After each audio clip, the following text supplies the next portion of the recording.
비유를 한다면 구약의 선지자 요나하고 솔로몬을 이야기합니다.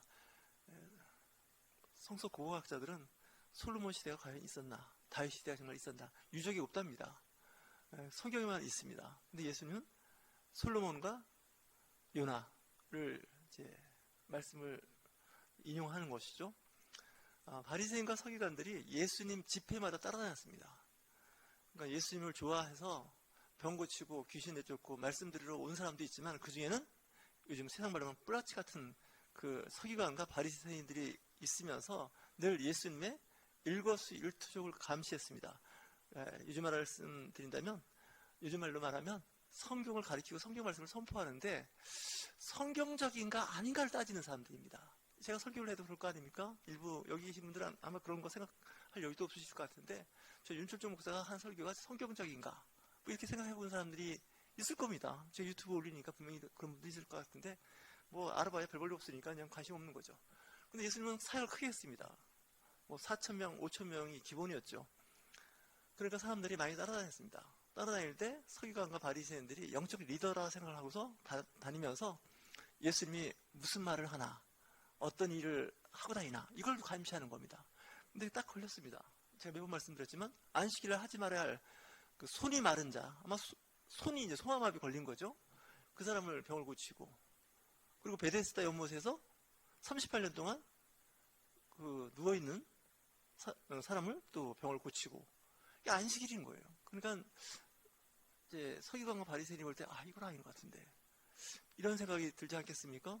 예수님은 보라는 듯이 그 안식일날 병을 고칠 뿐만 아니라 내가 안식의 주인이라고 얘기하는 겁니다. 이건 신성모독입니다. 왜? 안식의 주인은 하나님입니다. 근데 내가 하나님이란 뜻입니다. 이렇게 되면 요즘 말하면 사이비 교주입니다. 거의. 이게 심각한 문제입니다. 그러면서 더 심각한 그 말씀을 오염시켰습니다. 예수님이. 어떻게 오염시켰냐면, 안식일이 사람을 위해서 있는 거냐, 사람이 안식을 위해서 있는 거냐, 이렇게 얘기를 하시는 겁니다. 이런 얘기하면 안 됩니다. 예수님. 제가 아무리 봐도 그 시대에 태어나서 저도 신앙생활을 했다면 이런 얘기하면 안 되는 겁니다. 근데 예수님이 그 얘기 하시는 거예요. 이건 굉장히 놀라운 충격적인 말입니다. 근데 예수님이 그렇게 말씀하시는 그 기저에는 뭐가 있냐면 사람을 사랑했다는 거예요. 자비와 긍휼을 갖고 있었다는 거예요. 율법에 붙잡혀서 율법 지키려고 하다가 사랑과 긍휼과 관용을 다 놓쳐버렸다는 얘기입니다. 이 한국 교회가 지금 그 모양 아닙니까? 말씀대로 살겠다는 사람들이 이 세상을 시끄럽게 합니다. 지금 하늘에 계신 하나님께서, 예수님께서 이 땅에서 지금 성령의 이 시대에 참 걱정할 것 같아요. 왜 기독교인이 저렇게 변질되는지 모르겠다. 저들 외치는 소리 안에 사랑과 용서와 긍휼이 전혀 없습니다. 그냥 말씀대로입니다. 근데 말씀은 지켰는데 문제는 뭐예요? 그 안에 사랑의 실천이 완전히 없다는 거예요. 율법적인 뼈다귀만 남은 거예요. 사람을 치르면 뼈다귀만 해골만 남고요, 살이 없는 거예요. 율법은 하나의 그 뼈대와 같은 거 아니겠습니까? 근데 이 삶에서 굉장히 이제 그 이율배반적인 이런 현상들이 나타나기 시작하는데, 오늘 마태복음 12장 말씀이 그렇습니다. 말씀대로 산다는 게 얼마나 위험한 얘기인지도 생각해 볼 수가 있습니다. 말씀대로 산다는 게 왜 위험하냐면, 말씀을 문자대로 받아들여서 그렇습니다. 그 말씀 가운데 있는 하나님의 사랑과, 그죠? 성도들의 이웃 간의 아름다운 교제와 용서와 관용이라는 게 있는 건데, 이거는 별로 중요시 않고 그 말씀의 그 껍데기를 붙잡고 있는 겁니다. 요즘에 이제 수박이 나오는데, 여러분들 수박 껍질 드시나요? 수박은 속만 먹고 껍질은 안 먹는 겁니다. 먹고 싶어도 그 껍질이 워낙 단단해서 이게 먹을 수 있는 식품이 아닙니다. 근데 우리는 그 수박 껍질을 가지고 먹으면서 이제 수박 맛은 이 껍질 맛이 최고라고 하는 거하고 비슷하지 않나? 이런 생각을 해봅니다. 신앙도 잘못하면 이 수박 같은 신앙생활을 하기가 쉽다는 거죠. 수박의 속의 단맛은 못 보고 껍질의 빳빳한 단단한 그 수박 껍질 맛을 보면서 이게 복음이고 이게 예수 그리스도고 하나님이라고 정하는 순간 이게 뭔가 좀 잘못된 겁니다. 지금 예수님께서 이제 귀신도 내쫓고 난치병을 고치셨습니다. 거의 불치병이죠. 태어날 때부터 장애가 보이는 사람들에게 희망을, 어떤 질병을 고쳐주셨죠. 우리가 환자, 아픈 사람을 위해서 기도하는 이유가 있습니다. 보통 귀찮을 때는 그냥 잘 참으셨다가 나중에 천국에서 만나요. 이게 아니라 아프다 그러면 그 자리에서 기도하고 병을 고치는 일을 예수님이 하신 겁니다. 그 날이 주일이 됐던 안식일이 됐던 뭐 명절이 됐던 아무 상관없습니다. 그냥 그 병원에서 가장 은혜가 넘치는 곳이 어디냐? 응급실입니다. 응급실은 24시간 움직이지 않습니까? 응급실에 그날 안식일입니다. 주일입니다. 이렇게 얘기하는 병원이 있나요? 뭐 종합병원급 이상에서 그럴 리가 없습니다. 또 하나는 중환자실이 그렇습니다. 중환자실은 24시간 돌아가는 곳입니다.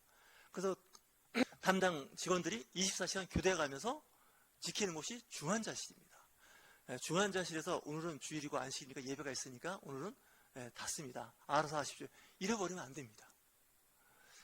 여러분 잘 아시는 것이 적십자 정신이라는 게 있죠. 앙리 듀냥 스위스 사람이 만든 그 적십자 정신이 좀 그리스도인들에게 지금도 있으면 좋겠습니다. 전쟁을 하게 되면 분명히 사상자가 생깁니다. 전쟁을 하면 죽는 사람과 다치는 사람이 있는데 적십자의 정신은 적군이든 아군이든 종교가 다르든 부상자, 다치는 사람 있으면 어떻게 한다고요? 잘해주는 겁니다. 치료해주는 겁니다. 적군이니까 죽어도 괜찮아. 그냥 뭐 그러고 잘 됐네. 그냥 도약 주사 놓고 이거 아니지 않습니까? 보니까 저 무슬림들이네. 무슬림들은 안 돼. 잊지 않고 다 똑같이 그들에게 동일한 사랑으로 치유를 한다는 거예요. 이 한국교회를 볼 때마다 답답한 게 뭐냐면 한국교회는 그거 못해요. 내 편 아니면 다 적이에요. 심지어는 교회 안에서도 기독교 안에서도 나와 생각과 뜻이 다르면 다 적으로 이렇게 매도하는 게 있단 말이에요. 이걸 좀 가르쳐서 좀 바로 잡아야 되는데 종교 지도자들이 더 편가르고 갈라치기 하고 이데올로기 갈등을 일으키는 건 다 교회예요. 보면 이런 거 볼 때마다 정말 한심해요. 성경을 보고 있는 사람들인지 성경을 제대로 적용시키고 있는 사람인지 알 수가 없어요. 기독교는 제가 봐도 믿으면 안 되는 기독교예요. 교회 다니면 안 돼요. 사실 제가 봐도 요즘 교회는 그게 한국교회예요. 뭐 한국교회만 그렇게 했습니까? 우리 교회 역사 2000년 역사가 그렇게 살아왔어요. 예수님께서 원하는 건 나는 예배를 원하지 않는다는 거예요. 제사를 원하지 않는다는 거예요. 뭘 원한다요? 하나님을 아는 것과 사랑과 긍휼을 베푸는 사람을 원한다고 하잖아요. 예수님께서 비유 들어서 말씀하신 것 중에 당시 서기관과 바리새인들이 굉장히 불편한 얘기를 많이 하셨어요. 이렇게 비유하면 설교근이 하나도 안 돼요. 특히 믿음이 좋은 사람들끼리 모여있는 데서 이런 설교하면 아마 그 목사님 쫓겨날 거예요. 아마 설교가 멱살 잡혀서 끌려 내려올 거예요. 왜냐? 너희들의 진정한 이웃이 누구냐 할 때 사마리아 사람이 되는 거 아닙니까? 유대인들이 제일 싫어하는 사람이 사마리아 사람입니다. 근데 사마리아 사람이 내 이웃이라는 거예요. 너희들이 그렇게 존경하고 좋아했던 목사나 신학대학 교수는 아니라는 거예요. 왜? 거기 나오지 않습니까? 제사장과 레위 지파 사람이 지나가는데 그냥 싹 지나가요.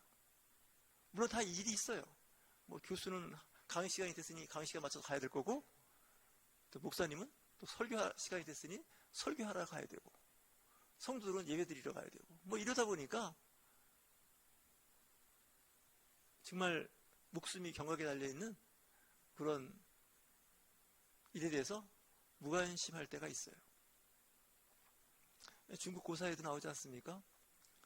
어느 사람이 길을 가는데 수레바퀴 자주기 나인데 비가 와서 물이 고였는데 거기에 물고기가 있는 거예요. 물고기가 그 사람에게 말합니다. 나 좀 빨리 구해달라고. 그랬더니 그 사람이 나 길이 바쁘니까 갔다가 내 일 보고 돌아오는 길에 그 건져주겠다고 했습니다. 물고기가 말합니다. 당신이 갔다 오는 사이 나는 말라 죽습니다. 이겁니다. 그러니까 우리가 정말 그리스도인들이 이 시대를 어떻게 살아가야 할지는 이 마태복음 12장 말씀을 잘 묵상해 보면 좋습니다. 신앙의 본질은 잊어버리고 껍질을 붙잡고 이제 신앙생활을 하는 저 같은 사람이 문제입니다. 제가 보기에는 특히 저같이 좀 잘 신앙생활을 한다는 사람들이 은근히 상대방한테 그걸 요구합니다. 그러면서 굉장히 힘들게 할 때가 있는데, 물론 그렇게 해야 또 교회도 틀이 잡히고 또 신앙 공동체도 이렇게 좀 규율이랄까 뭐 좀 만지작만지작해서 되긴 되는데, 그렇다고 해서 그 조직을 유지하기 위해서 잘못하면 좀 문제가 될 수 있다는 거죠. 소위 말하는 소탐대시라고 그러죠. 작은 것 하마다 큰 거를 잃어버리는 그런 현상이 있게 되는 겁니다. 사람들은 다니면서 예수님한테 좀 더 큰 이적과 표적을 자꾸 보여달라고 그러는 거예요. 이미 충분히 봤어요. 봤는데도 그 이상을 보여달라고 자꾸 그러는 거죠. 다시 얘기해서 정말 한두 끝도 없이 사람들은 그 욕구를 채워주기가 어려운 거예요. 이거 하나 채워주면 그 다음 거예요. 여러분 기도 제목이 다 있을 거예요. 근데 이 기도 제목이 응답받으면 어떻게 돼요? 그 다음번에 기도 제목이 나옵니다. 뭐 저라고 얘기하겠습니까? 저도 마찬가지예요. 처음에는 15평, 18평짜리 아파트라도 있으면 좋겠다 해서 15평, 18평 아파트를 위해서 기도했어요. 그랬는데 세월이 지나서 어쨌든 응답이 됐어요. 근데 살고 보니까 한 3개월만 기쁜 거예요. 좀 지나니까 이거 좁은 거예요. 못 살겠는 거예요. 또 옆집에서는 뭐 50평, 45평 우리 이사 갔다 그러고 막 그러면 진짜 지금 화장실이니까 짜증나는 거예요. 예수도 안 믿고 세상 사람들과 잘 지내고 가끔 거짓말도 하고 사기도 치면서 50평 사는데 나는 바르게 산다고 했더니 여전히 18평에서 못 벗어나는 아파트 살면서 이거 뭔가 해가지고 또 기도를 했어요. 저도 좀 큰 장막을 원한다고. 그래서 정말 뭐 한 34평 뭐 이 정도 갔어요. 40평 갔는데 그랬더니 또 그것도 오래 못 가요. 또 몇 달 지나더니 당연한 것 같고 아무렇지도 않아요. 자꾸 이렇게 욕심을 내기 시작하면 한두 끝도 없어요. 적당한 선에서 만족하고 이게 내게 주신 하나님의 은혜다 생각하면 감사가 있어요. 많이 가졌는데도 감사가 없는 사람은요, 얼굴이 어두워요. 적게 가졌지만 감사하는 사람은 얼굴이 밝습니다.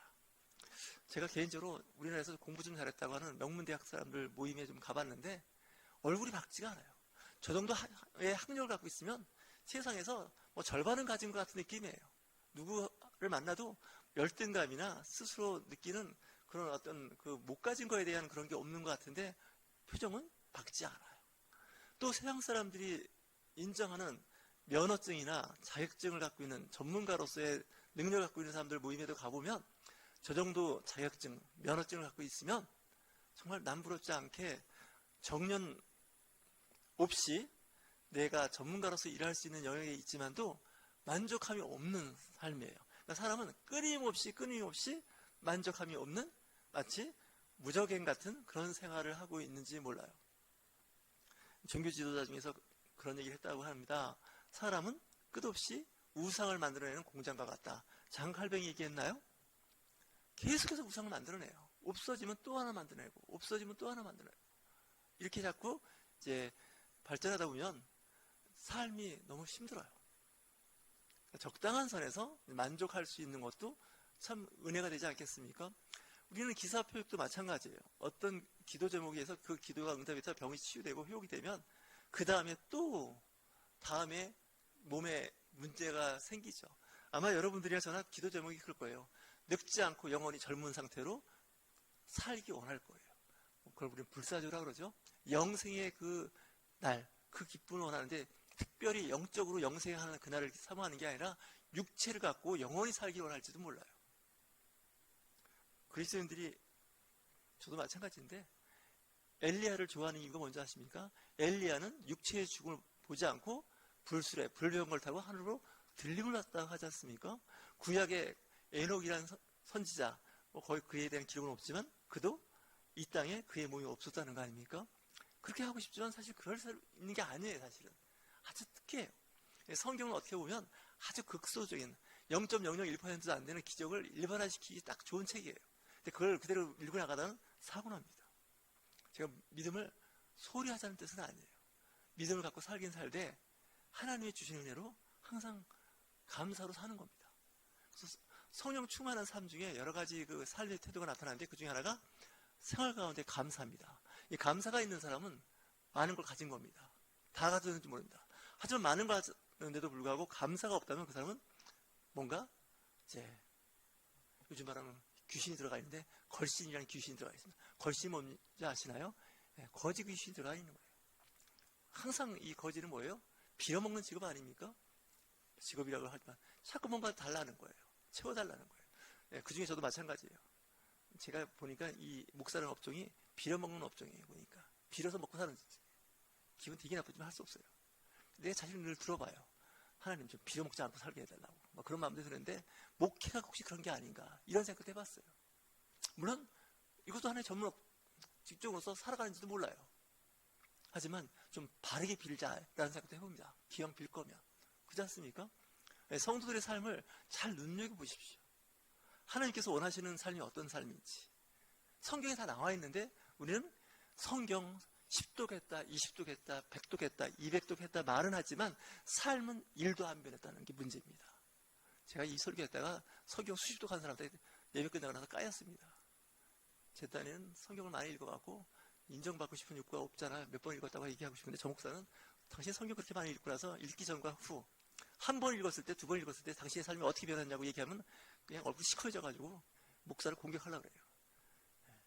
어떤 분은 목사보다도 성경 공부 더 열심히 하고 성경 더 많이 읽은 사람도 있고 공부 더 많이 하는 사람도 있어요. 제가 가끔 농담하고 그래요. 제발 목사보다 더 성경 공부하지 마시고 읽지 마시라고. 그렇게 하고 싶으면 나중에 신학교 목사 하시라고. 또 그건 또 싫다 그래요. 그러니까 우리가 성경을 읽고 묵상하는 건 좋은데 그 말씀을 지켜 행하려고 하는 그 마음이 훨씬 더 소중하다는 거예요. 여기 오늘 나오는 그 38절에 서기관과 바리새인이며 그 당대의 최고입니다. 특히 바리새인은 말씀대로 살려고 해서 정말 주일날 안식일이면 손 하나 까딱 안 하는 사람들입니다. 거기다가 그 중에 서기관은 어떤 분이냐면 바리새인 중에 최고가 서기관입니다. 제가 말씀드리지만 신학대학 교수입니다. 제사장 이런 사람들은 요즘 목회하겠죠. 어쩌하여건 간에 그 당시 최고의 믿음과 신앙생활, 성경을 제일 잘 안다고 했던 사람이 뭐냐? 예수님한테 혼나고 있다는 게 문제입니다. 심지어는 혼나는 정도가 어느 정도냐? 독사의 새끼들이라는 거예요. 그건 뭐예요? 마귀라는 거예요. 너희들이 하나님을 알고 하나님 말씀 전하지만 너희들은 마귀라는 거예요. 이 말 듣고 좋아할 서기관과 바리새인은 1도 없습니다. 그 말 듣고서 어떤 생각을 했는지 아십니까? 그 사람들이 예수를 죽이려 했다는 거예요. 오늘 12장 말씀 잘 묵상해 보세요. 자기를 인정해도 시원찮은데 자기를 마귀 자식이라고 독사의 새끼라고 그랬으면 이건 뭐 목숨 걸고 달게들 일이에요. 물론 예수님은 마지막에 십자가에 못 박혀 돌아가시고 3일째 부활하십니다. 그 말씀이 40절 말씀이에요. 오늘 말씀 보세요. 요나가 밤낮 사흘 동안 큰 물고기 뱃속에 있었던 것 같이 예수님도 이 요나 선지자를 인정하는 거예요. 내가 십자가에 죽는데 너희들이 나를 죽이려고 하는 것처럼 난 죽을 거다. 하지만 3일 후에는 고래 뱃속에서 고래인지 알 수는 없습니다. 현재까지 우리가 알고 있는 바다에서 가장 큰 생물은 고래라고 보니까 그렇죠. 또 일부 학자들은 범고래가 아니냐 별 얘기를 다 하는데 너무 그런 거 갖고 이렇게 연구하면 시간 낭비입니다. 성경은 그냥 그런가 보다 하면 됩니다. 큰 물고기입니다. 근데 3일째 나오지 않습니까? 인자도 너희들이 십자가에 죽여서 사형 집행관이었던 백부장이 이제 확인 사살도 하지 않습니까? 창을 찔러서. 그럼에도 불구하고 다시 살아났다는 거예요. 표적 중에서 가장 큰 표적이 뭐냐? 죽은 예수 그리스도가 살아나신, 부활하신 표적이 제일 크다는 거예요. 근데 이 말 해봐야 서기관과 바리새인들은 알아듣지 못합니다. 알아들으려고 노력도 안 합니다. 제가 가끔 전도도 하고 가끔 이렇게 신앙인들하고 심지어는 목회자들하고 얘기해보면 제가 문제가 있는 건지 듣는 그분이 문제가 있는지 헷갈릴 때가 있습니다.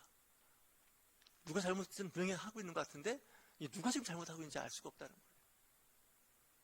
시간이 지나야 되는데 늘 저는 그래요. 깨닫게 해주시는 하나님의 은혜입니다. 성령의 충만함이 깨닫는 은혜입니다. 시대를 분별하는 거죠. 영적인 걸 분별해야 됩니다. 이거 잘못 분별하면 엉뚱한 데서 열심히 신앙생활 잘한다고 하는데 서기관과 바리새인처럼 사는 거죠. 한국 교회는 이 서기관과 바리새인이 너무 많습니다. 엘리야가 왜 이렇게 많은지 모르겠습니다. 그리고 침례요한, 세례요한이 너무 많습니다. 외치는 사람이 무지하게 많은데 그들의 삶을 정작 돌아보면 거의 껍데기 붙잡고 있는 것 같아요. 다 뼈다귀 신앙 같은 신앙으로 세상을 더 혼란스럽게 하고 있는 것 같아요. 나라가 위태롭다고 하는데 내가 보기엔 나라는 잘 나가고 있는 것 같은데 본인들의 신앙만 위태로운 거예요. 여러분들 정말 잘 시대를 분별하시면서 하나님의 세상을 정말 바르게 사시는 저와 여러분이 되실 주인으로 축원합니다.